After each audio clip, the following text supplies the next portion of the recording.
All right, so let's begin. One of our pathways problems here. I wanted to talk about 1.19 from your textbook, okay? This has to do with unit conversion. Sometimes that's referred to by your instructor as dimensional analysis. I like to call it unit conversions, kind of keep it simple. It seems like that's a practical name for it, but it's basically when you need to convert units between two different units of measure. And I wanted to start this section with problem 1.19 because it lays out the framework for how to do this and how to do this well, where you can get the correct answer each and every time if you sort of perfect this framework. So I wanted to help you with that if you struggle with this, because I think this is really important, not only for your chemistry class, but just as a general life skill. Okay, you really need to be able to do this. So the question asks you, when you convert feet to inches, how do you decide on the conversion factor, and how do you know whether feet goes in the numerator of the fraction and the denominator of the fraction? How can you figure that out? So I want to present a framework to help you do that. Now, the first thing that you need to do when you're faced with a unit conversion problem is find the physical equivalent conversion factor, okay? Now, when I say physical equivalent conversion factor, what I mean is that the terms on both sides of the equal sign are physically the same. They have the same value, okay? So for instance, 1 foot is a distance about this big. It's equivalent to 12 inches. The only difference is this is foot unit, this is the inches unit, okay? So 1 foot is equal to 12 inches. It's the same distance. It's physically equivalent. So regardless of what conversion that you do, you need to find that physically equivalent conversion factor first, okay? And there's some help on that, all right?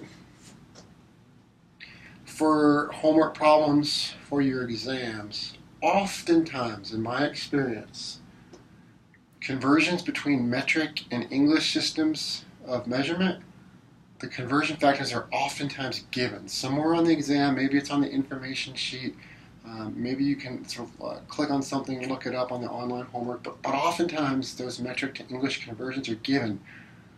On the other hand, if you're going to be converting between different metric prefixes or using the metric prefixes, students need to memorize those. It's not common that those are going to be given. So like nano, pico, milli, centi, so on and so forth. Those metric prefixes, you're going to need to kind of understand and memorize what those correspond to. Okay, so English to metric usually given, metric prefixes usually not given.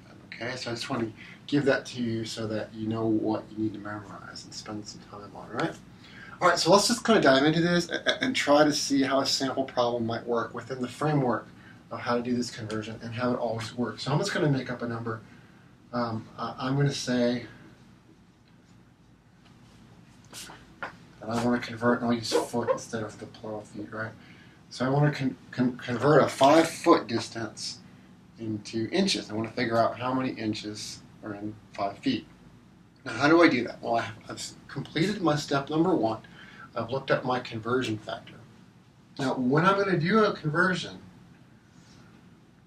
the math is going to always more or less look the same.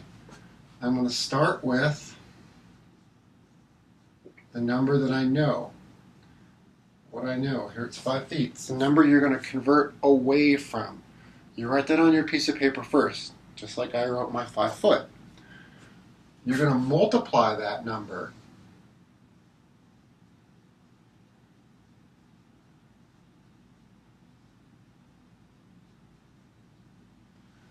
by a conversion factor. Now this conversion factor is going to be a fraction. It's going to be a numerator at the top, a denominator at the bottom. And the numbers that we're going to populate the numerator and the denominator with are ultimately from this conversion factor, this equality that we talked about. But we run into a problem, and if students make mistakes on this type of problem, oftentimes this is where it happens, okay? I've got 2 numbers, 1 foot and 12 inches. Which do I put in the numerator? Which do I put in the denominator? Which do I multiply by? Which do I divide by? Okay. Sometimes that can get very confusing. In this case, it's feet and inches. We kind of have a mental idea of what that corresponds to, so it's not so bad. But in other cases, if you're not as familiar with the units, it can be very confusing. Do I divide? Do I multiply? What do I have to do? Okay. There's a simple way to figure that out. Very, very simple way. The way that I do it is I look at what the units are for the number that I'm converting away from. Here that's foot or feet. I call that my undesirable unit. That's the one I want to get rid of. And mathematically, the way to get rid of that is to put it in the denominator so that when you do the multiplication, that unit cancels out, okay? So the undesirable unit down the bottom of the fraction should be the same unit of measure as the number you're converting away from. The other unit, here that's going to be inches, goes in the numerator. So desirable over undesirable is the way I like to say it. Desirable units, what you want to convert to, over the undesirable units. I always do this first when I'm setting up my conversion factor. I write my number I'm converting away from, I write my fraction from my conversion factor, undesirable in the denominator, desirable in the numerator. The reason why I do that, why I write the units first before thinking about the numbers, is it makes writing the numbers so much easier.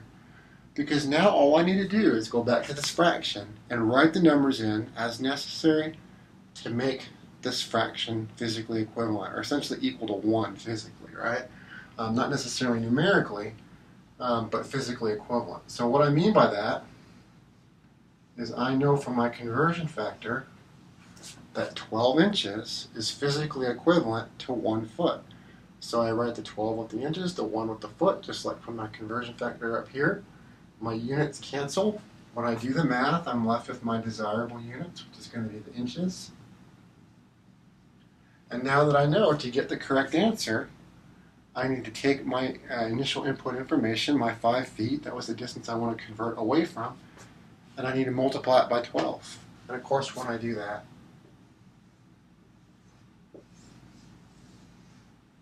I get my answer, 60 inches. Okay, so 5 feet is physically equivalent to 60 inches. I've done my unit conversion. So again, to rehash,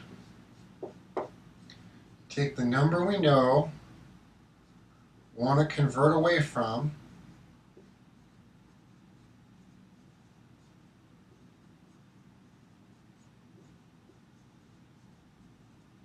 we're going to convert away from, we're going to always multiply it by our CF, our conversion factor. The conversion factor is always going to be a fraction. My desired units in the numerator, my undesired units in the denominator. The undesired units of measure need to be the same as this initial input information. We do the math, we get our result with our desired